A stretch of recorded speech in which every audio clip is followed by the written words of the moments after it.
2.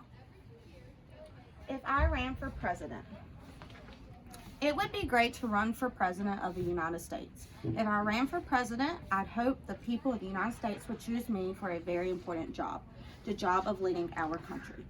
And I'd hope to follow in the footsteps of past presidents such as George Washington, our first president, Thomas Jefferson, Theodore Roosevelt, and Abraham Lincoln. I'd have to think carefully about my decision to run for president. I would want to know how my family felt about it too. Then I'd ask myself, am I the best person for this job? Am I ready to work very, very, very hard for my country? Do lots of people believe in me? And will they help me run for office? If I could answer yes to all those questions, then I'd declare my candidacy.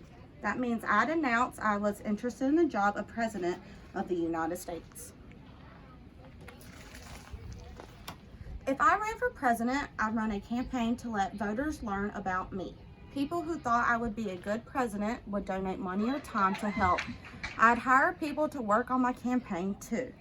Campaigns can make a candidate famous.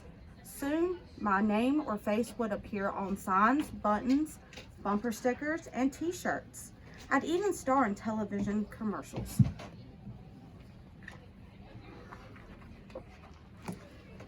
In the summer, before the election, the political parties announce their candidate for president. The major parties make this announcement at meetings called conventions. Each state sends delegates to the convention. Delegates vote for the candidate who has most popular in their state. A convention looks like a big celebration full of cheering and chanting, balloons and confetti. Millions of Americans watch the excitement on TV. By the time of the convention, everyone usually knows which candidate will be chosen, but the delegates still hold a vote. If my party chose me to run for president, I'd make a speech to get everyone excited about helping me win.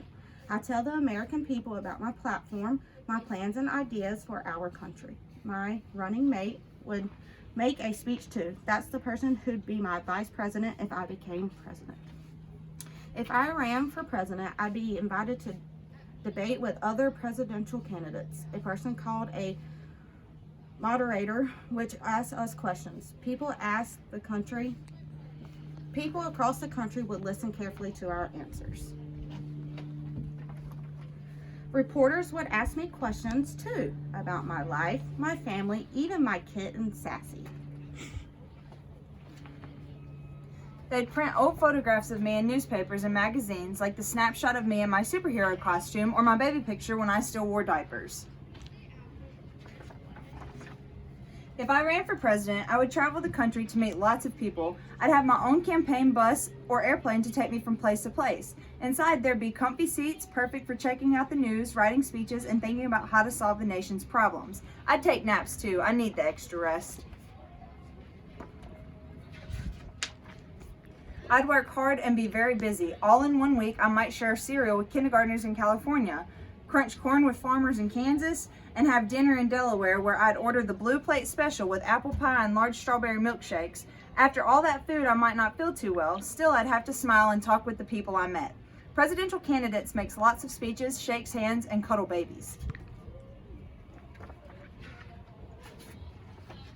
Finally, in November, Election Day would arrive. If I ran for president, I'd be nervous and excited. On Election Day, millions of voters from across the country go to their polling places to cast their ballots. That's another way to say that they vote.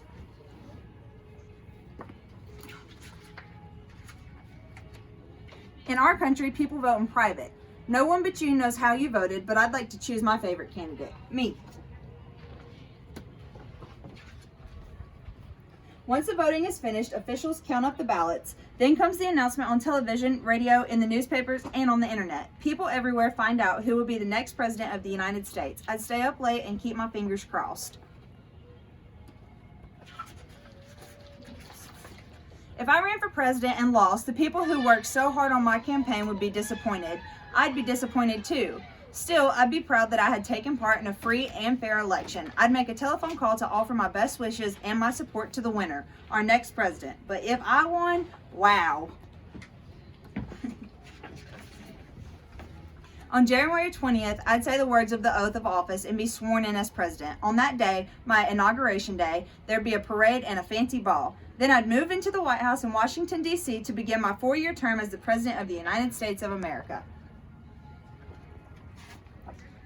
And what would I do when I become president? Well, that's another story. The end.